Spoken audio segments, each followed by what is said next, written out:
Kasi malat na ako. I've been talking for the past few weeks, roaming around different parts of the country. Because we are promoting universal healthcare in the Philippines. So I'm part of the team of universal healthcare together with different DOH secretaries. Kaya lahat na malat na talaga. Pagkatapos mahina pa yung signal ng ating microphone. Okay, so I'll be talking about one of the topics na very rare na nag-uusapan sa blogging community. It's because it's hard to talk about it. It's iBlog for health, or health blogging. So, from the bloggers community who are writing about health, you may be talking about your experience in a certain therapy, or you may be talking about wellness. You might be talking about, I lose 10 pounds, ask me how. No?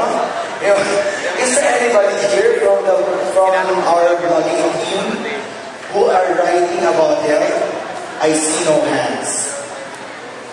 Yeah, it's because there are only a few of us left in the Philippines.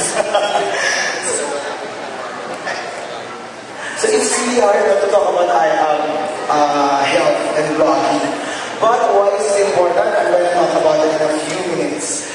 So increasing access to health information through blogging. So, bakit ako nagsimula mag-blog? And I'm a professional nurse. I should have been doing a lot of clinical stuff. Why am I involving myself in blogging? It's because of this. Okay, next page. Ayan. We have already close to 100 million people in the Philippines. But only 60% of them, 60% of the Filipinos die without seeing a health professional. Ibig sabihin, they do not see a doctor, a nurse, or a midwife. They just die without seeking any professional medical help. Ibig sabihin, kung ikaw ay nakakita ng doktor o nurse o midwife sa talang buhay mo kahit isang beses lang, maswerte ka lang Pilipino. Dahil marami sa ating mga kababayan ay nagkakaroon ng sakit at hindi sila nakakita ng mga health professionals na gaya namin. 40-50% out of the pocket expense from the people. For example, sino na dito ang nagkasakit na? Sosyal. Sino ang hindi nagkasakit? Nag-radical? Syndrome? Lahat tayo nagkasakit in one point in our lives. And in that time na nagkasakit tayo, saan at ano ang ginawa natin? Sino ang una ginawa niya ay pumunta ng doktor para magpa-check up? Wala. Sino sa atin ang unang ginawa ay tignan ang internet, hanapin ang sakit at kung ano ang gamot? Meron? I see some hands, yeah. Filipinos self-medicate. Ako na muna gagawin pag nagkasakit? Pag self-medicate, bumili ng ganda. Sino naman sa mga nagkasakit na dito, ang unang ginawa ay magtanong sa kaibigan o sa pamilya, anong gagawin kapag nagkasakit? Meron ba? Yeah, some hands. Because many of our kababayans, ang unang ginagawa ko ay nagkakasakit, dinatanong si kaibigan, kabarkada, kapitbahay, tito, tita, nanay, tatay. No? They don't normally seek directly medical professional. Kaya marami yung mga out-of-pocket expense. How many of you here, ang una niyong gagawin if you're sick is to seek a private doctor or private nurse. Yun nasa private, yun nasa public hospital or public institution. Kung mapipiliin kayo, doctor sa private o doctor sa public? Private. No? Alakas ng sabi ng mga estudyante, private. Public hindi masyado. Pero, equally competent lang yung dalawa. But Filipino people would choose the private practitioners. Kapag private, mas malaki ang singil. Diba? Oo. So, pwede ka naman humingi ng tulong sa public, lesser ang expense, pero doon ka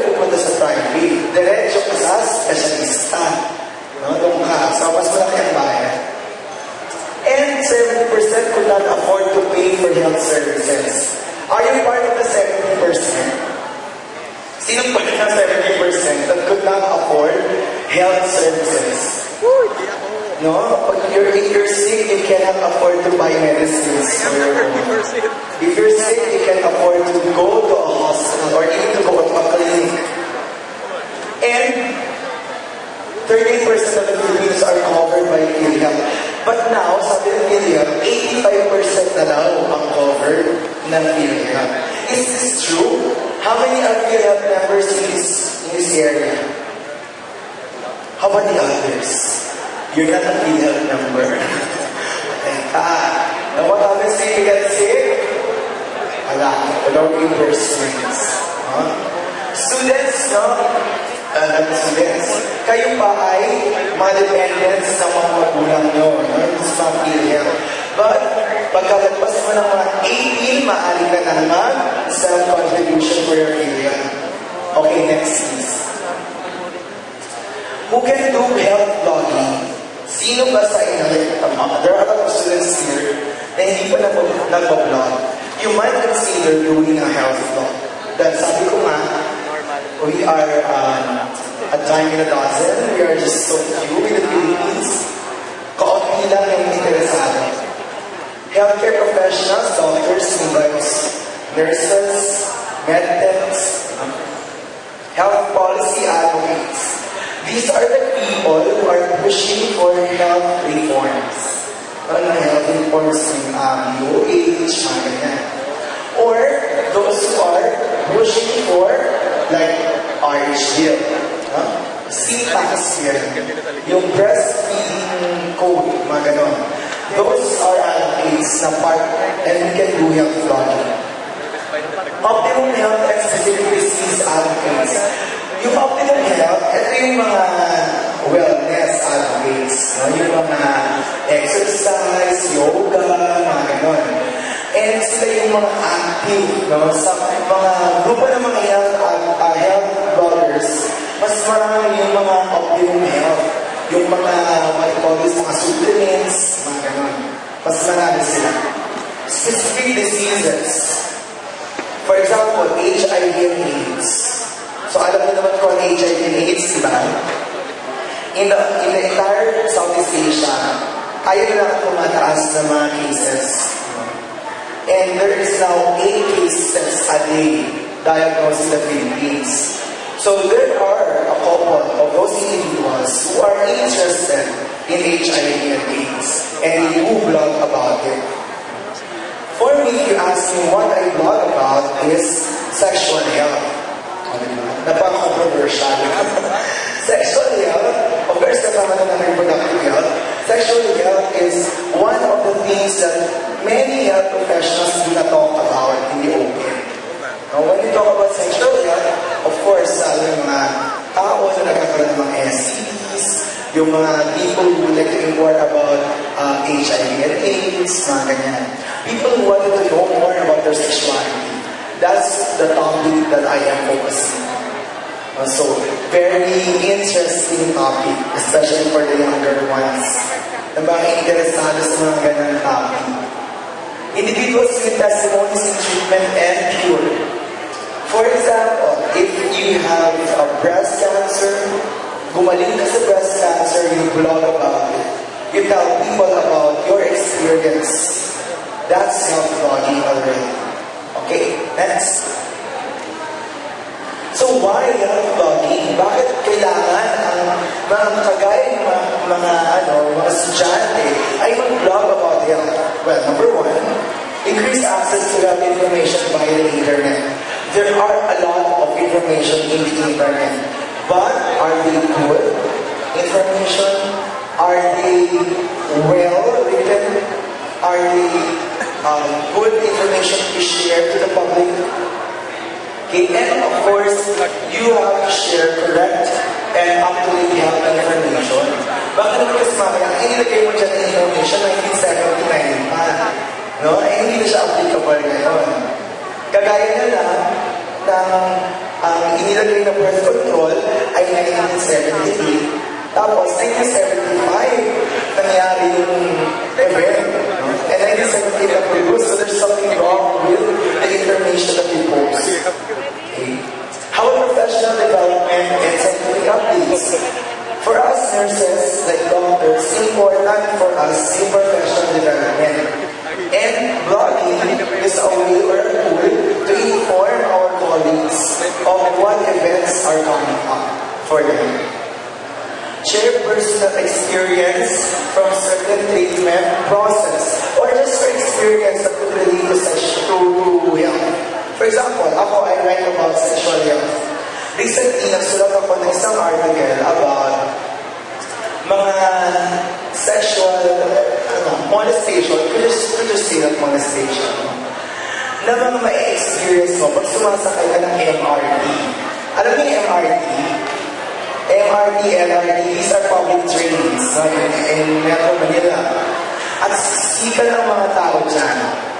Marami dyan, pag nagsisika ng mga tao, yung mga babae nalilipuan, yung mga lalaki nalilipuan, mga ganyan.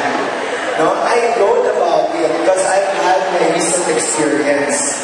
And what do you do about it? No? Kung ikaw, nasa ganyan sitwasyon ka, what do you do? You would scream, really, gano'n? What do you do if nandun kasi ganun klaseng sitwasyon? Napaka-awkward, no? Kasi lahat nagsisita, kasi hindi mo alam kung kaninong kamay yung magapang-gapang sa'yo, mga ganyan. No? So I wrote about those personal experiences. No? And you can write about that and share that with people. But of course, if you're comfortable. If you're not comfortable about writing those stuff, then don't. Because I've got a friend who's also a health blogger. Siya naman, ang focus niya is rape. Because na-experience niya. And she wrote about her experience, about rape, about incest, and all those issues. No? And that's something very personal for her. I would conduct product or medical technology testing. At yung kanina pinag-uusapan, no? There are bloggers that will be paid by companies to do certain product testing and blog about it or write about it. Ako naman di ba ako nang-experience na, and I think I'm not gonna deal with product testing. But there are some of medical professionals who are doing that. And create health advisory articles, update health policy and reports. My blog, Nightingale Chronicles PH.blogspot.com ay nakaani na ng super maraming batikos dahil sa pagsusulat ko about reproductive health, pagsusulat ko about sexual health. And recently I wrote about the changes in the the milk code. No? And I've been receiving some na hindi masyadong nag-a-agree. At tinawag na ako na kung ano-ano mga pangalan. Demonyong nurse, registrado sa Diablo, mga ganyan. Kung may mga pangalan tinawag sa akin, no? Abortionista. Nakompleto na ang listahan ng kahawa-haba ng mga tinatawag nila sa akin. Because I stand on a firm belief of giving reproductive health services and information. Especially to young people, no? Sexuality education to young people. I write about that, and then talagang, naku, nurse na yan, hindi toong nurse yan, mga ganyan. And dahil sa blog na yun, lumipat yung mga, we call them trolls. They're the ones who keep on following your account. Now, they followed me even sa Facebook and sa Twitter. Even to the point na they have to scrutinize their personal information. No, they get personal information and then they upload it in their websites. Oh, puntahan itong nurse na to kasi sabi niya ganyan. No, and then I get a lot of bashers. Mamaya ako mga bata. O ano yun. Okay, next. So what are the types of health blogging? Because there are a lot of people who blog for health. One is diet management or food blogs. There are some who would like to write about food, who would like to write about diet management. Like, di ba? Lose 10 pounds, ask me how. Mga ganyan. Yung mga stickers na nakikita sa sasakyan, mga jeep, mga diet management. O dito ka pa. Marami na namin sila. Physical fitness blogs. Yun nga, yung mga yoga, mga, ano pa nga ba? Yung mga gym, mga ganyan, no? They talk about those stuff. Specifically, serious information blog. Yung katulad sa sabi ko kanina, yung mga, for example, HIV and AIDS, cancer, lymphoma, yung mga personal experiences in uncertain diseases, they write about it. Health professionals, commentary blogs. My blog is also a commentary blog. So, I write, same with Beth Choco, I also write in a newspaper for health professionals. Whatever I write there is not accessible online. So what I do is I upload it in my blog so people can read and comment. What I write is about commenting on different health and social issues. Professional organizations blog. Like for example, grupo siya ng mga nurses, grupo siya ng mga doktor, and they maintain a blog wherein yung mga kanilang mga news, yung kanilang mga information, they put it there as well. And then health policy information blogs. Ito yung hindi masyadong sikat. Because it's mahirap i-digest. Dahil ang hirap pag-usapan ng mga bills. Especially if hindi ka experts sa area na yan. Or hindi mo talaga siya field of interest. Like for example, the currency tax bill is very controversial. And it's not going out in the traditional media. Binablock siya sa mga TV, binablock siya sa dyaryo. And there is only one way for the tax bill to be out in the public through social media. No? Blogging, Facebook, Twitter. So the netizens, we call them, are the ones actually talking about what is the tax bill and why is it important for us to raise taxes on liquor, on cigarettes, on tobacco, But the thing is, it's not been talked about in the traditional media. And there's only one route for that bill to be known to the people, and it's through blogging and social media. Kaso lang, masyado siyang technical. So nobody wants to write about it. Kasi nga, if you write about it, people will just, they won't understand what you're writing. Diba? If you write about syntax bill, ito yung mga provisions ng mga bill. Pag binasa nila yan afterwards, they forget everything you've written. Kasi it's not very interesting to them. So challenging them for health bloggers to write something that is interesting. Okay, next. You know interesting of beers? Ano implications? It should be correct when you write. It should be ethical. Because when you write something that's regarding about it, you should also consider, anong impact niya sa mga readers? Anong impact to the general public? Anong impact sa patients mo if you're a health professional? You should also consider ethical standards if you're a professional. Kasi yung iba, nagsusulat ng mga, ito, ang tao to ay may HIV. May picture, may pangalan, may contact number. And that person doesn't have HIV. What happened to that person? Nasira ang buhay niya, nasira ang kanyang relasyon sa pamilya, sa friends niya. That's a false allegation niya. And that blog is still existing. Pina-NBI na natin lahat, pero hindi pa rin siya napagalipa. No, siguro ipapahako na lang sa anonymous. Baka siguro ma-shutdown na siya. Health information should be guided by national laws and health. Okay, next. Blogging personal health experience affects the public. It affects the public opinion about how they perceive health services. Health misinformation affects the readers as well. So there are a lot of those who write misinformation about the RH bill. And RH bill is abortion. RH bill is contraceptives. When people read about it, they thought it's true. They thought it's the gospel true. So napakalaki ng impact. Okay, next. So what is health blogging? What health blogging is not about misinformation, first and foremost. Disclosing confidential information on your client if you're a health professional is a no-no. No, bawal yun sa mataas. Using one's blog as a tool to accuse someone na meron siyang sakit. No? Communicable disease na hindi naman proven. For example, HIV. Dahil na nag-break kayo ng boyfriend mo, ang pinost mo sa internet, my HIV is Mr. So-and-so. Mga ganyan. Oh, well, nasira mo buhay niya. Congratulations. No? Pero, just imagine the impact of that. Writing biased information to certain company just to make because you're paid to write. Yan, ang maganda ang hospital na ito, blah, blah, blah. Kasi lang sila ng accreditation. Gawin yan. Pero in reality, it's not. Okay, next. I think we're about to the end. Okay, next one. Hello? Where are the people? Next, yeah.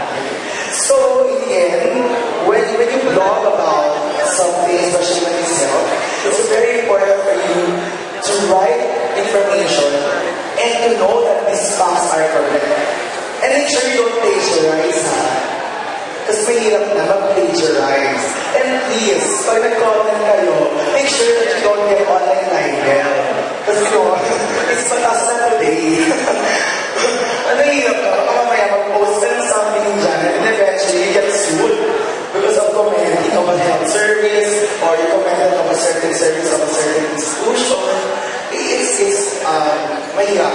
But of course, bilang mga bloggers, you also need to know, especially yourself, if what you're writing is correct, if what you're writing does create a common good for everyone.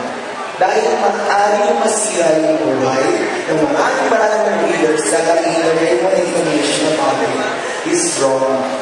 What you wrote there is not correct. Okay? But what do you do if you encounter mga bashers when you write and then before they act negatively? You don't do anything. You just let them be. That's their freedom. Not they react. But you need to regulate your blogs if you don't want comment bias like that. No? But for me, I enjoy reading those things. Because number one, it tells you one thing. You have arrived. No, dumating ka na. Ikaw na ang naka-red carpet. Ikaw na ang pinag-uusapan. Mga ganyan. Because they will not be talking about your blog. They will not be talking about you if hindi ka nagmamatter sa kanila. Okay, so that's one thing that you need to do. Whatever that is, if it's positive or not, it makes you sikat. Okay, that's all. Thank you. Thank you, Ricardo. Okay, so for those questions, you can approach the line. Oo, matalang naman kayo. Utang na loob. Kanina pa kayo dyan. Ano yan nila for Messi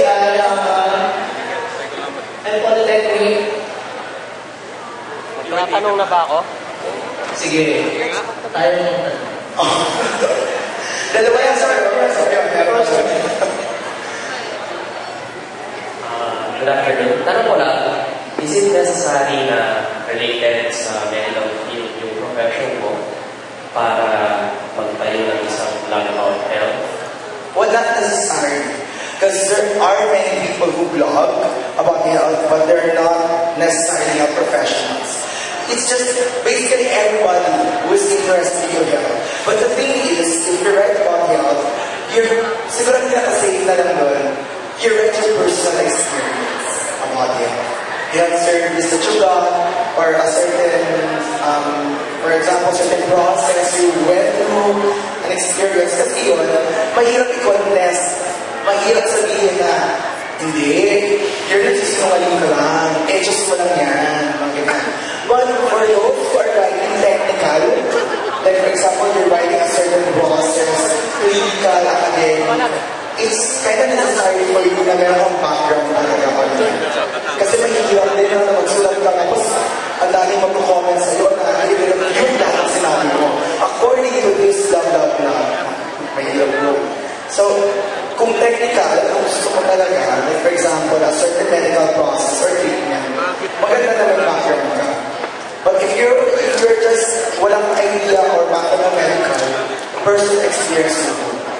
So, Yes, any more question? Yeah, sir. Yes, sir.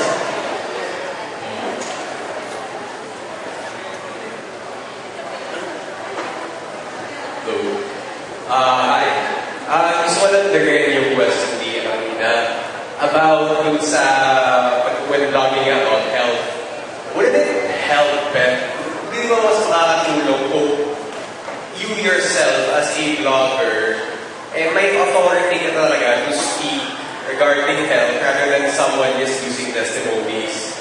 Because if, let's say, may degree ka in medicine or someone's related sa health, and you talk about something, let's say alternative medicine, its pros and its cons, mas kapanipaniwala ka in that detail.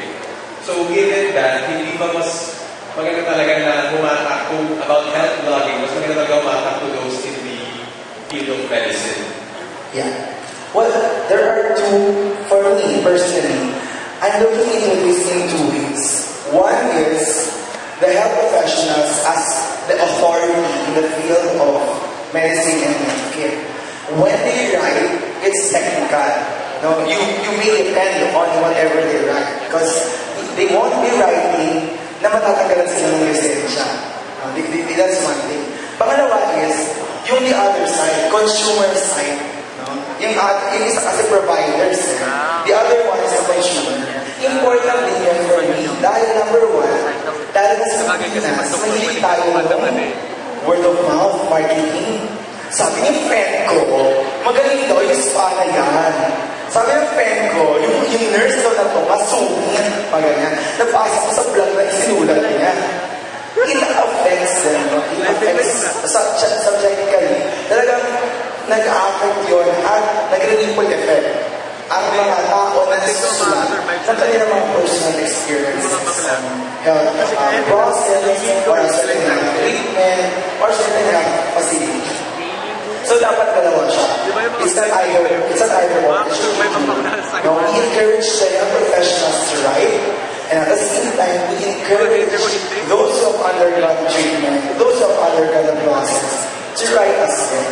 So that yung mga providers sa side, malaman natin kung ano yung effective, ano yung hindi, ano yung maganda, best practice, at ano yung mga hindi maganda na i-practice. Para malaman